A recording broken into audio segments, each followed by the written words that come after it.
This is 757 Sports Talk. Here are Matt Hatfield and Coach Ed Young.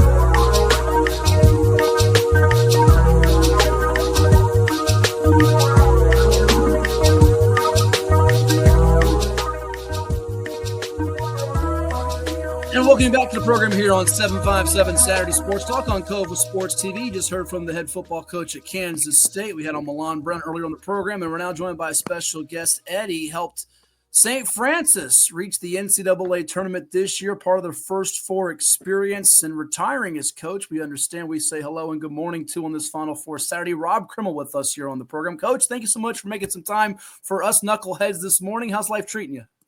Man, it's great, and it's even better seeing Coach Young in a Yankees jersey. That is awesome. Aaron Judge off to a great start. Oh, no. The Bronx Bombers going crazy to start the year. I love it. It's awesome. Now, wait a minute, Rob. First of all, thanks for coming on. You're a Yankee fan? Absolutely. My days of Don Mattingly, and it's before they started winning the World Series, Coach. Don Mattingly, I probably somewhere in a closet in my house have over probably 700 Don Mattingly baseball cards, and I've corrupted at least one of my sons. He's a big Yankees fan also, and my first trip to the Bronx was in 1985 with Mike Biviano.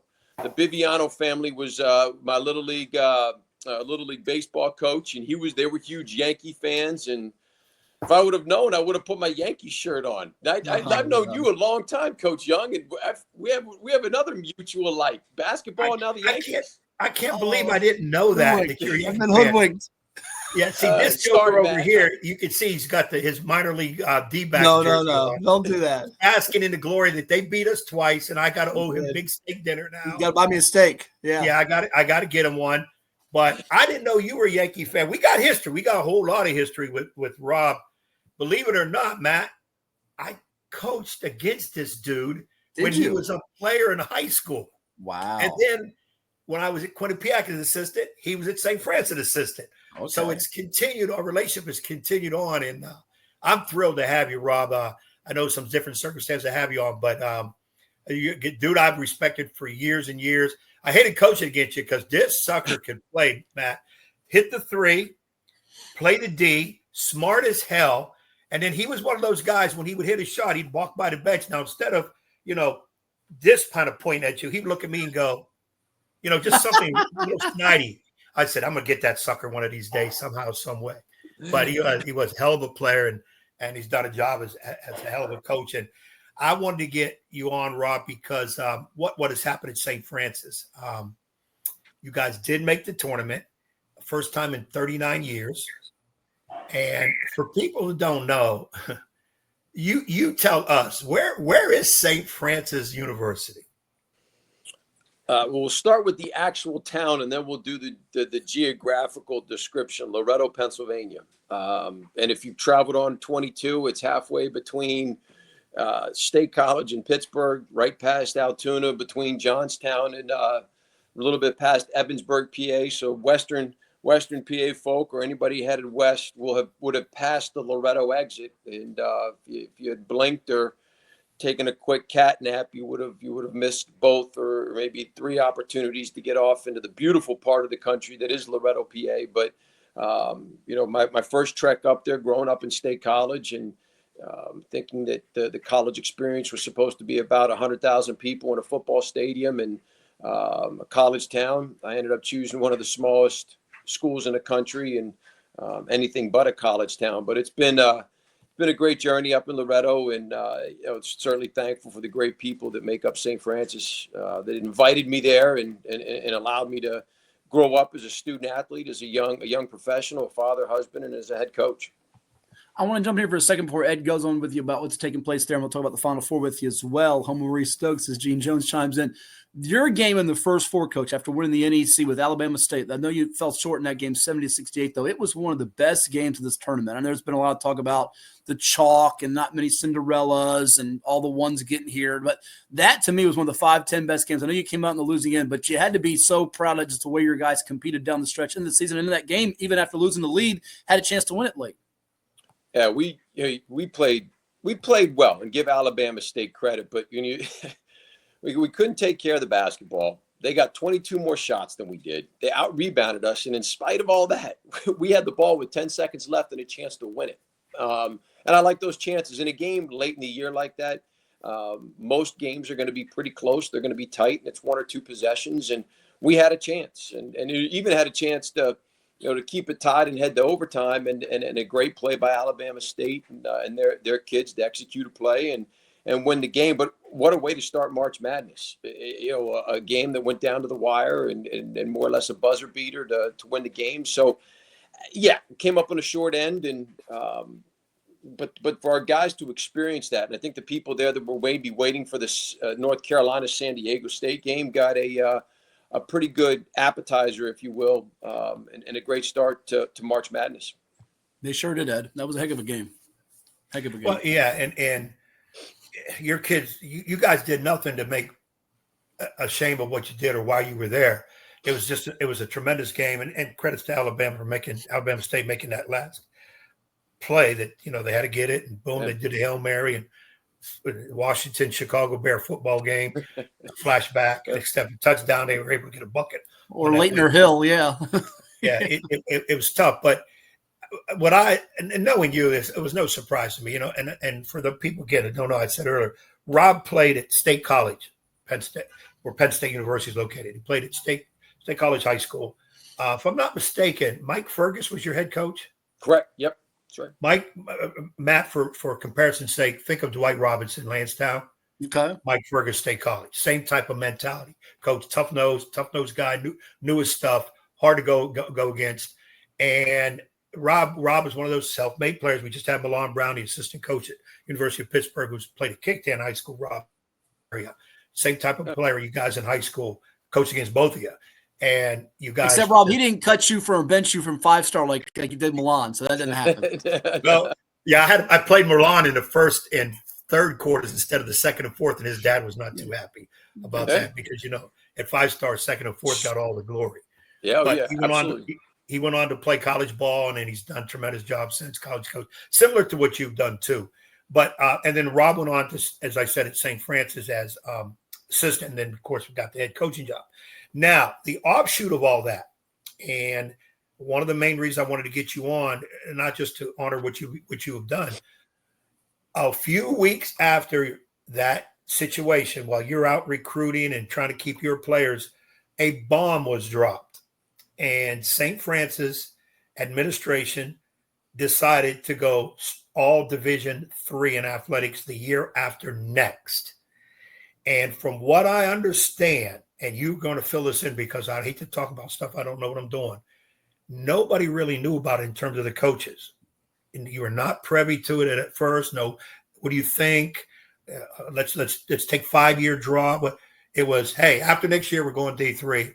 And I think, and again, I want you to explain it all, a lot of it had to do with what we've been talking about with every guest we get on here, NIL money, pay for play money, St. Francis, which is in the middle of Loretta. And if you all missed what Rob said earlier, let me explain it. It's like putting a university in the Dismal Swamp, which is right over here between Suffolk and Chesapeake, Rob, in the middle of absolutely nowhere. Because I coached at Mount Aloysius, which was in Crescent. We were your next door neighbor. Put those two towns together, you would have probably 2 blocks of Norfolk, Virginia. That's how big those two places put together were. But St. Francis has made the decision to drop to D3. And then another decision was made soon after that, your decision to retire, step down. So that's a lot to decipher, Rob. And I would like for you to go ahead and take the floor and talk about both those situations. All right, he's having some audio issues. He's having trouble hearing you for some reason, Ed. Yeah, we can't hear him either. No, we're having some audio technical difficulties. So we'll see if we can get that ironed out here with Rob to get him back on the show. I'm not sure if it's on his end or ours, but I've got you fine. We'll see if he can catch us here in a moment here on 757 Saturday Sports Talk, powered by CoVA Sports TV. Like, share, and subscribe to our YouTube channels. We're talking with Rob Krimmel. He's the outgoing basketball coach at St. Francis, who's telling us he's having some audio issues hearing us. So we'll see if we can get him back on. I think he's going to try to reconnect in just a moment. But I was, while you were asking your question or going through the setup, he was doing some motioning with the hands. I could tell he was having some difficulties. I don't know if it just popped out on his end or if it was something we've got on our end. So we'll see if, we've got audio is working fine on our end. I know that end. So it might be on his issue. I just double checked it and tested it on another line. So let's see if we got Coach back on with us. We'll see if he is back with us and he can hear us good. Coach, you got us now on the show here. Can you hear us? Yeah. Yep. I got you. So apologize about that. Ed was setting up the whole thing there as far as the sequence of events. You led them to the NCAA tournament. And just to basically quickly reset it, the bomb was dropped. You guys suddenly, or the program, I should say, suddenly dropping down from the Division I ranks to Division III. Take us through that whole process if you can, and I guess how big of a shock to the system was it for you and those involved? Yeah, I mean, one of the things that, right now I'm not permitted to have too much dialogue regarding the transition. They're asking that all that communication go through the president's office. But I can tell you that, the moment for our student athletes on campus created, obviously when there's change. I think we've all been through change in our life and the circumstances of whether it's sudden change or gradual change. It's, never easy to, never easy to handle. And I think it's one of the great things that, sport, especially in basketball, you got to change pretty quickly. In college athletics in particular, change is a part of life. And for me, deciding to retire from coaching wasn't solely based on that decision. This is something that had been a slow build for me over the course of the last couple of years as I've looked to try to become the best father possible. I have a 13-year-old and a 15-year-old, and I just saw my 13-year-old off to his first travel basketball tournament, and my parents were nice enough to take him out to Monroeville because we had committed to a fundraiser for my oldest son's basketball team months back before the basketball tournament schedule was put out. And the opportunity, I think, between 13 and 18 as a father, the opportunity to help my kids and help them achieve their goals and dreams. As it got closer and closer to that junior high school age, it became harder and harder for me to be physically present. As you know, Coach Young, the travel that's involved, especially at this level where you're on a lot of buses and you're, and you're in and out of a lot of different hotels, and then also the emotional fatigue that's a part of it. There's been a lot of changes in college athletics with the portal and name, image, and likeness, and so just the emotional roller coaster that you go on throughout a regular college basketball season. But then you're worried about the person that you had on the show or that you were broadcasting. I think it was the Kansas State football coach. You're working through situations where in the middle of the year, kids are talking to agents, and those agents don't care about, me as a coach or the players in their quest for a championship. And so it had been one of those things, the slow build for me to decide to retire from coaching. The transition had a part in it. The part that it had was I knew when the announcement was made that we'd be staring down the barrel of probably having to replace 13 scholarship kids because of the portal. And I expected that 13 would go in, and I think, 12 of the 13 ended up going into the portal. And, trying to do a quick glimpse into the future for me personally on what that would look like.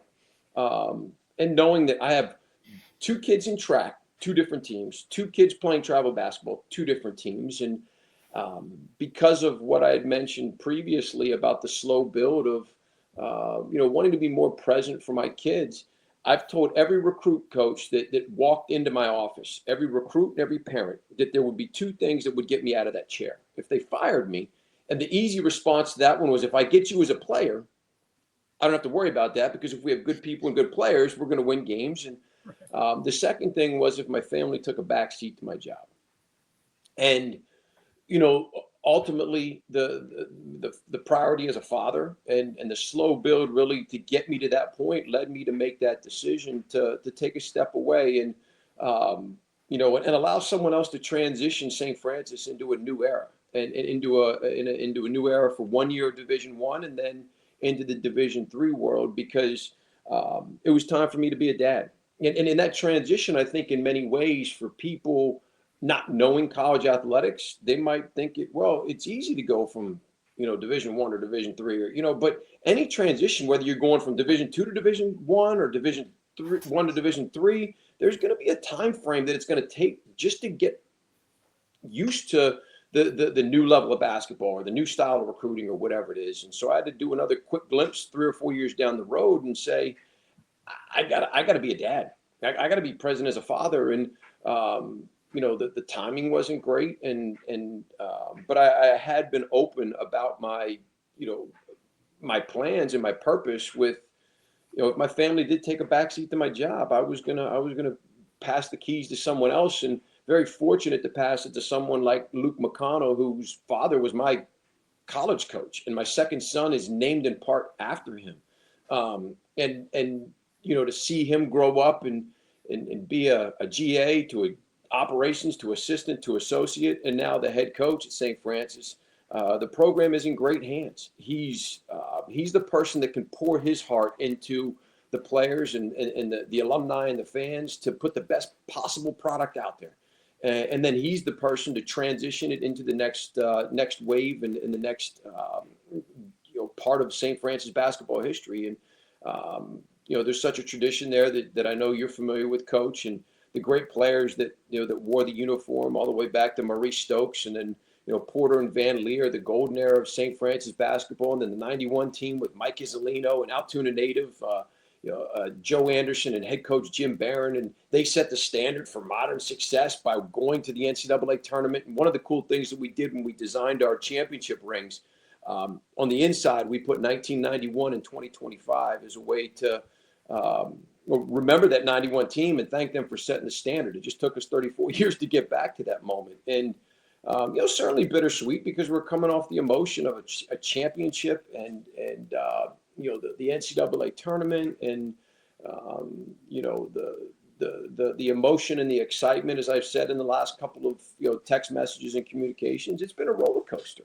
But the one thing, and I'm sorry guys for going on so long, but the one thing that keeps a smile on my face, the opportunity that I had to build so many great relationships and meet so many great people like you, Coach Young. I mean, people that, if not for basketball, and if not for St. Francis, and I know you and I go back to District 6 in Altoona and State College, but that's what made the place so special. The game afforded me that opportunity to be around a lot of really, really cool people in Loretto, but to meet a lot of great people outside that have left such an impact on me as a coach, but have left impacts on their schools and their communities. And although the struggle and the roller coaster is real, I am so excited to be a dad. I'm so excited to focus on the two kids that God entrusted to me and gave me to help raise, and be thankful for what I had as a basketball coach and to be able to coach my alma mater, to do those things. So yeah, I mean it's been a crazy couple of days, in a week now, and I know that Luke has got the program in great hands, and but just has given me a lot of time to be thankful, Coach, for people like you and the opportunity that I had to coach such a great game. So kind of a long answer to your question, but it's in terms of the process, I'm not, I wasn't involved in that, so I really can't comment on it. And they're just asking right now to keep things consistent coming out of the president's office, and out of respect for Father Malachi and the people that made that decision. It's certainly a challenging time for all, for alums, for fans, for people that wore the uniform and people that went to school there. And, just like I'm putting it in God's hands to trust that he's going to lead me in my next phase and my next journey, I'm sure that's what the powers that be at St. Francis are doing as well. So, been a crazy couple of days, but man, I'm looking forward to going to some track meets and some basketball games. Well, Rob, and I feel you what you're saying, and it's heartfelt. I mean, you're being a dad, and a lot of guys in the business take the other option. They drive. Some get divorced. Some grow up. The kids grow up not knowing their dad that much. Dad, all of a sudden, their kid is in college. He missed their whole high school career. it's tough what you're going through. And I know I'm going to respect the fact too that you can't really say a whole lot about the move because of you've been asked not to, obviously, and whatever. But it also shows the bigger picture, and we've talked about this with a lot of guys. The way sports are now with the NIL and all that, a school like St. Francis really has to start thinking, can we survive? Because it's all about money, because the schools can pay the kids outside of the NIL deals too that they can get. So it makes it really tough. Did we lose Rob? Yeah, he just sent me another private note that the audio went out on his end, hearing what you were saying in the middle of maybe it's when you're talking it makes it go out. Maybe I need to shut up. Yeah, stop talking. We'll get you. We got him back though. I think we do have Rob back with us. You back with us, Rob? I'm back. Sorry. No, we figured out what the problem was. Is when Ed keeps rambling on, your audio goes out. So we got to get him to stop rambling. So I got to stop. So all I'm saying though, I'll condense it back, Rob. And I know you can't talk a whole lot about the move officially and all that from 1 to 3, but it does show the issue that I think other schools, other colleges similar to St. Francis, going to have to really think about some things in terms of it's all about paying out players now. The schools can pay players as well as the NIL. The NIL, see, a lot of people aren't getting this. NIL, and you correct me if I'm wrong, NIL is money outside the program that kids can get for use of image and likeness. Pay for play is something the schools have money that is allocated towards athletes. And that's not just basketball, football kids, Division I. It would be money really for the whole programs. And a place like St. Francis, who saying like back in the 50s and 60s, Maurice Stokes was there. St. Francis was an Eastern powerhouse in basketball. Right. Things have changed greatly over here. Nothing about you guys now. Yeah, Maurice Stokes played Norman Lear, Kevin Porter. But it's about money. And if they don't have it, how do you keep staying there? Yeah, that's, the landscape is really, I think, going to start to take shape on what Division I truly is like once revenue sharing kicks in. And that's, as you mentioned, that's when schools can pay the athletes directly. And you're going to have one choice. All right, it's two choices, but it's, one question: are you in or are you out?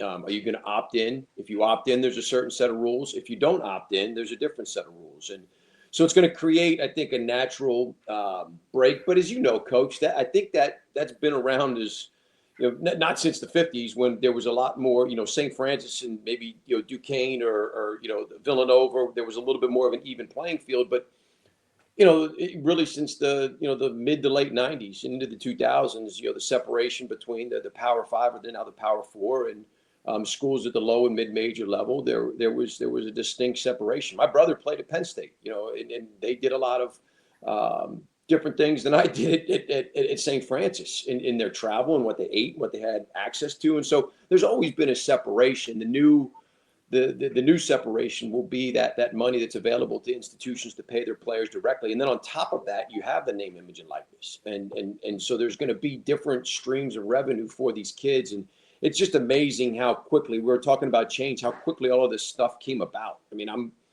the Ed O'Bannon case back with, the video games and, then it was talked about because guys couldn't afford pizzas and couldn't go to the movies and to where it was, just going to be the big boys that show up at Beaver Stadium or down at Alabama or the quarterback or the running back making the big money. And now you have, kids down, all the way at our level that are making tens of thousands of dollars. And so I think the term name, image, and likeness probably needs to be changed because that was the initial term. And here's the thing, is that, third string running back at Alabama making Alabama a ton of money? I mean, I'm not in the weeds really to know all that. Or is the starting two guard at pick a school at our level, is he making the institution money? And the answer to that is probably not, unless you get to the NCAA tournament. So, I think the real understanding is going to come in a couple of years once the revenue sharing and the big boys start to figure things out, and then everybody else will have to react to it. But it's that change has come so quickly. I mean, really, we're only looking at 2 years. It's been about 2 years since this came into effect, and I think COVID had a lot to do with the rapid change because it gave the immediate eligibility. And then all of a sudden, we said, everybody's eligible right away. Let's just, hey, let's go pay players. And I think that change, that rapid change has impacted a lot of people at other levels too. You look at some of the long-term greats of the game that decided to step away, and maybe because of these changes and because there is a little bit of a different way to approach recruiting and to approach development. And that's been such a big part of our world. And that's one of the things, or in our world, in our program, and that's one of the things that I struggled with just philosophically, is development is at the heart of what I believe. Developing players, developing students, developing people, but then developing meaningful relationships. And I just think that that's taken a little bit of a shift here where money has so quickly infiltrated the college ranks. And you have college kids that can do things that pros can't, and can make money that not even pros can. And so I think the system has to regulate itself a little bit so that there is some structure, and I think that there needs to be some changes in that world. But I'm a basketball coach. I love coaching basketball. I love, I love doing the X's and O's and the scouting reports, and I'm going to miss those opportunities in locker rooms. But yeah, the changes have been, part of the reason why I'm stepping away. Not the sole reason, but just that development is what I believe in, and it was going in a little bit of a different direction for me. Chatting with Rob Krimmel. He is the outgoing head basketball coach at St. Francis, won the NEC tournament and made it to the NCAA tournament. They fell to Alabama State in the first four, who then lost to Auburn, one of the teams getting ready to play in the Final Four. Auburn takes on Florida coming up, and you have Duke playing Houston tonight in San Antonio at the Alamo Dome. Our guest here, Rob Krimmel, on 757 Saturday Sports Talk, powered by CoVA Sports TV. Coach, give me your thought on the matchups, because obviously Auburn, Florida, you and your staff had a whole bunch of things, detailed scouting report on what Auburn can and can't do. What do you think of this SEC showdown with the Tigers and Gators? And it feels like, people say this team's the favorite, this team's not. Technically, by the odds makers, Auburn's the fourth on the board. But my goodness, they were the best team in college basketball for really the bulk of the season, weren't they? Yeah, it's when you prepare for the NCAA tournament like that, and it was my first time doing it, so we had a plan in place. But man, I'm watching Auburn and I'm thinking, holy cow, if we get past Alabama State, I hope we can score 10 points in the first half because of, how long and how athletic and how skilled they are. And obviously Coach Pearl having his team playing at a high level all year, and the consistency, that they played with, and obviously the three other teams that are in it. But, the way that they play, how hard they play. And when you have a player like Broom, you have that superstar like Broom that you can get the ball to, and, he can score it around the basket, obviously, and then he's developed that ability to step away from the basket. And I think so much too has been made about the transfer portal, and it's bad, and and there are some bad sides to it. But here's a young man that started at Morehead State. He started more or less at the level that around the level that a St. Francis is like, and he developed, and give the coaches at Morehead State a lot of credit for finding a player like that, and then him moving on to Auburn and putting them in a position to win a national championship. And I love reading stories about him. It just the type of player that he is on the court. We all see that. We all can watch his production and understand that obviously a first-team All-American and one of the best players in the country, but just how he conducts himself off the court. I love to hear the stories of how carefree he is and what a great teammate he is. And I think I just read a story the other day that, one of his closest friends is the Pettiford kid from the freshman, the kid from Jersey. Those are the things that you don't always see if you're just watching the game, and the talent. And then, Florida and what they've been able to do in just, go 3 years as a head coach at Florida to get them back to the national championship. I mean, him and his staff have certainly got to be commended for the work that they've done. And a lot has been said about the SEC and the strength of that conference, and to have two teams in the Final Four is impressive. And then the other side of it with Duke and Houston, those two teams in particular have really played well the last 6 to 8 weeks of the year. And a couple of our assistant coaches headed down to San Antonio, and by far, and I don't know if you feel the same way, but San Antonio is the best venue for a Final Four. The weather, the Riverwalk, you can walk to the stadium. It's a beautiful place for the Final Four. To have 4 fan bases like that converge on the Riverwalk, I can't imagine the atmosphere that it is like, that's like down there. Now, 2008 was one of the last times I think 4 number 1 seeds were in the tournament, and it was in San Antonio. And I remember being there and just the energy and the passion that's a part of the Riverwalk in San Antonio, the Final Four, and 4 big time programs.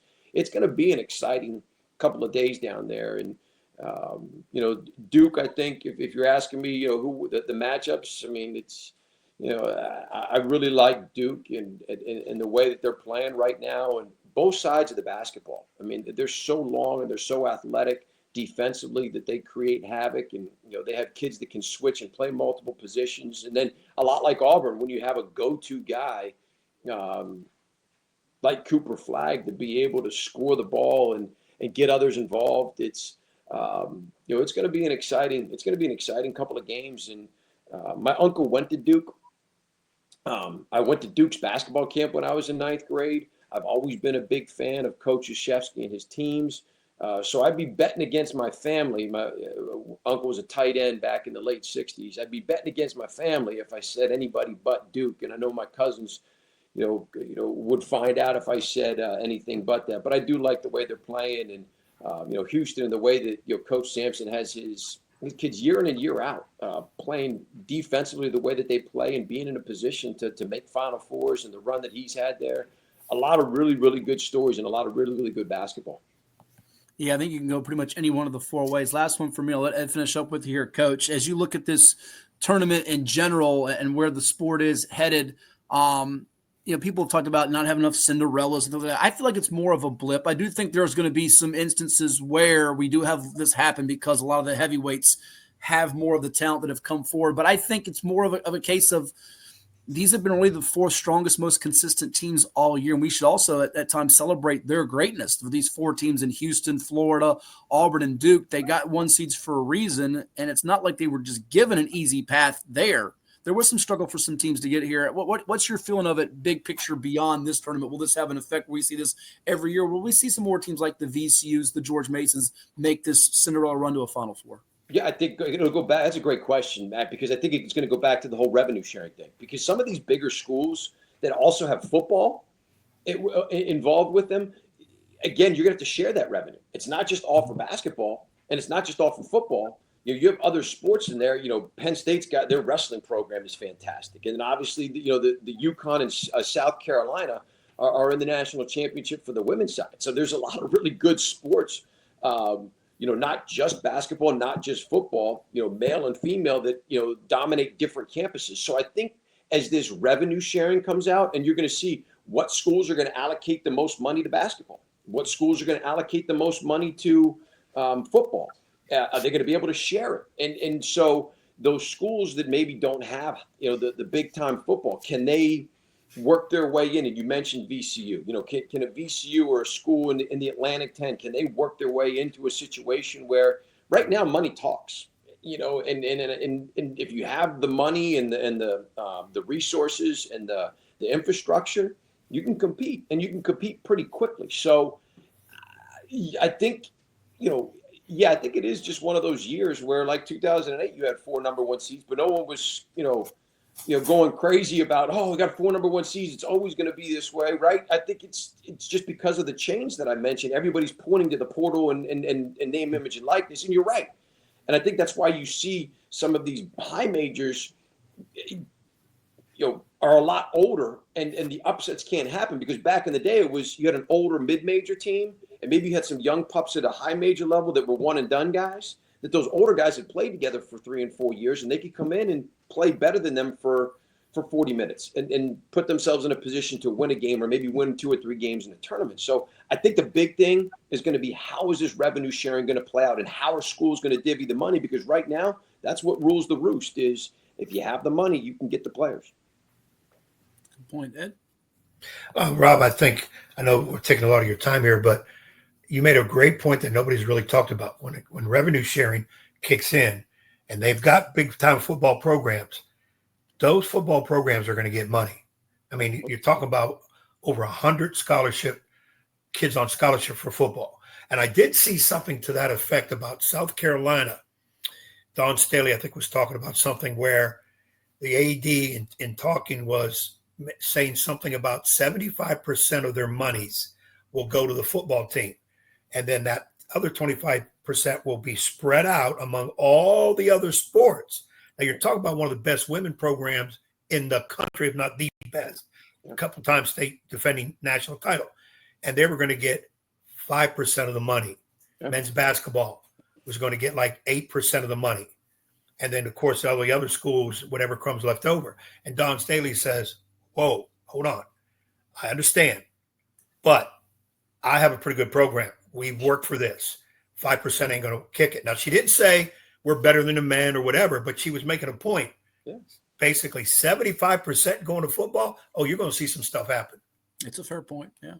Yeah. And that's, again, you're going to see camp ADs, alumni, like all of this stuff is unknown right now. And that's why the landscape of Division I, anybody that can profess to say they know what it's going to look like 2 years, 5 years, 10 years, down the road, until the revenue sharing comes out, no one has an idea. No one has a clue. I do know the one thing, though, is messing with the men's basketball tournament, because it's just something that's all I've coached. You know, that is the excitement and the passion for that is second to none. I'm a little biased. I'm a basketball guy, but I hope some things stay the same. I do. I hope some things don't change, and I know that there'll be some pretty interesting moments as we move ahead with this, because you're absolutely right. Now you have a program too, like UConn, where you have Coach Hurley and what he's done, and obviously the success that their women's team has had for a long time, and what Coach REM has done. It's going to put a lot of pressure on ADs and presidents. That's for sure. Because the other thing that hasn't been talked about, and it depends on who you listen. Title IX is a part of this also. I mean, there are some other things that it's not just about dollars and cents on college campuses. There's still a lot of things that need to be worked out to get this thing. I don't even know fair is not the word, steady's not the word. I don't know what it is, but to get it all worked out, and that change is happening so quickly. And, who knows? There's still an unknown, but I think the first steadying factor will be revenue sharing. Okay, here's what everybody is doing. Are you in or are you out? And that's going to create one line. Okay, now you're in. How are you going to divvy up the money? And then when you divvy up that money, you got to have good coaches in place. There's no mistake for that. You got to have good coaches. You got to be able to coach them up, right? And I think fans are going to have to get used to just seeing kids maybe for only one year at a time, maybe 2 years.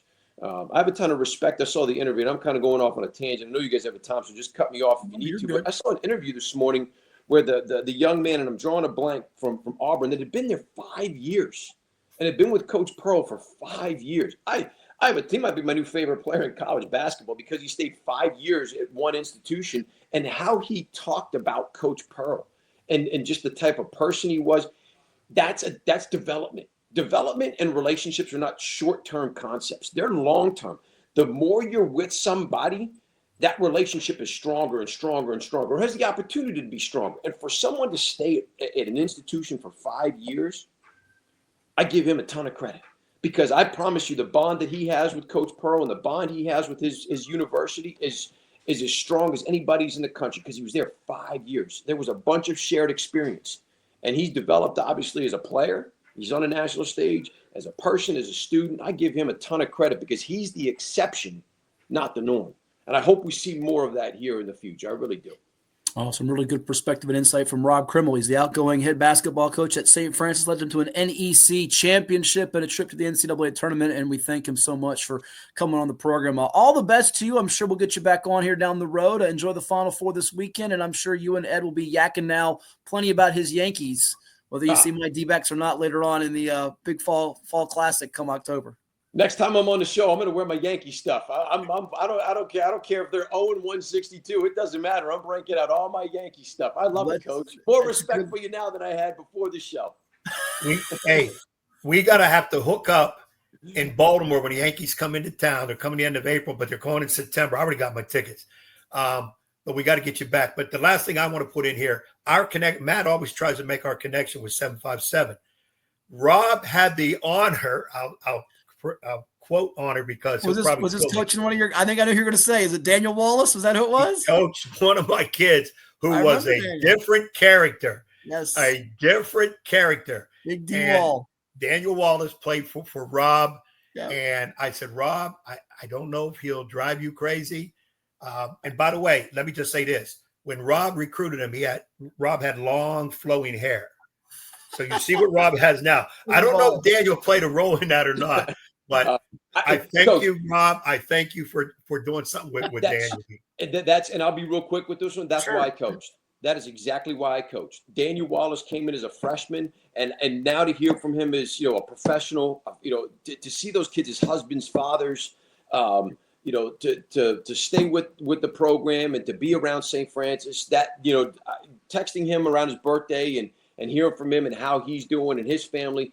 That's why I coach, to see those kids come in as goofy freshmen with maybe a few things that they needed to work on and hope that we could plant maybe 1 seed or 2 seeds so that when they went to the next phase of their life, they were better because they were with us. And, that's a great name. And I'm glad he was a part of my basketball journey because I'm a better husband, a better father, and I was a better coach for having coached Daniel Wallace. So thank you for entrusting him to us and making him a part of my journey because, I think my head was shaved at that point. Maybe just I lost a few more, but he was a blessing. And it's great to see what he's doing right now in his life. Well, and with me, when he at one of our camps, Matt remembers this, he was dunking. The kids wanted him to dunk at my camp. Yeah. Oh, yeah. All of a sudden, I'm in the cafeteria, and the kids come running out, screaming, "What the heck's going on?" One of the counselors come out and said, "Coach, I want you to be calm." I said, "What's going on?" Well, good luck with that. Daniel just shattered the backboard dunking. I thought they were joking. I walk in the gym, glass all over the place. I go berserk because I'm thinking the kids had glass in their face. Somebody's cut up. I'm getting sued. I'm done. I'm going to jail. Where's Daniel? I'm ready to chase him down the street out the thing. He was hiding because he knew I was going to go off. The camp was messed up. I could not believe it. I said, why? What was he doing? Gorilla dunking? What were you? I just thought I lost it. Everybody else is laughing. And I'm going, crazy, thinking I'm going to get sued and whatever. And then when you started recruiting him, I said, oh, my God, go to St. Francis and dunks and shatters a backboard. And Rob gives me, I see on the phone, Krimmel's calling me. He'll never take one of my kids again. And I want, and the serious part side of that was, and I know we got to get out of this, I wanted some kids to play for Rob because I know what he stands for. If you don't know what Rob Krimmel stands for after watching this interview, then you're deaf and dumb because you're a man of character, a man of passion, family man. You bring that into your players. I said, this is where I want. I try to do that at my level. And I want my kids to move on and play for coaches of that nature. So there's more to it after instead of just about money or whatever. Mm-hmm. And I was blessed to have you recruit one of mine. When I do see Daniel, he speaks highly of you. He just says, Coach, St. Francis is in the middle of nowhere. I said, Daniel, I'm from the area. I already know. He said, man, but he said, even the bugs, there's not many bugs around here in the middle of nowhere. But anyways, that was my story for Daniel. And Rob, we definitely will get you back on again. Sure. Sounds great. Thanks for having me, guys. Really appreciate it. Hey, thank you, Coach. Have a great rest of your weekend, and we'll talk down the road. Sounds good. Thanks, guys. It's Rob.